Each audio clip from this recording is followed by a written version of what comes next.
अपनी कदर जाने।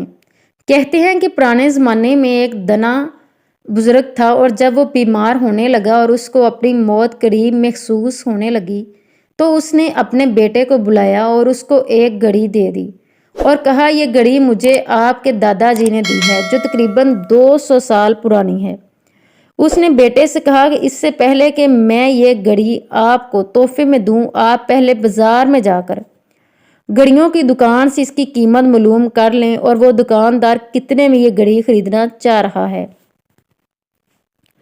बेटे ने घड़ी ली और दुकानदार के पास गया और कीमत मालूम करके अपने वालिद के पास वापस आया और बताया कि दुकानदार इस घड़ी को 500 रुपये में खरीदने को तैयार है क्योंकि ये एक पुरानी घड़ी है। वालिद ने फिर कहा कि जाओ और किसी होटल वाले से इसकी कीमत मालूम करो।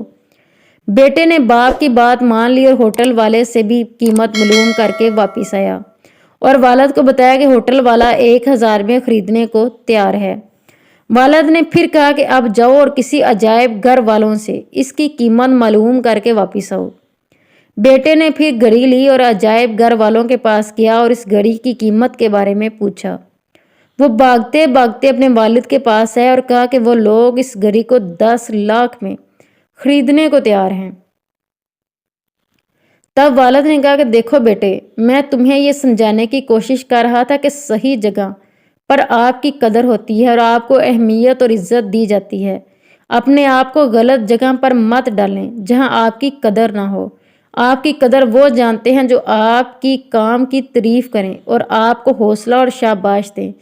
ऐसी जगह पर बिल्कुल मत रुकना जहां आपकी हौसला शिकनी हो, जहां आपके काम को सराहा ना जाए। अपनी कदर जानिए। Please like and subscribe this channel. Thanks for watching. जज़ाकिल्लाह।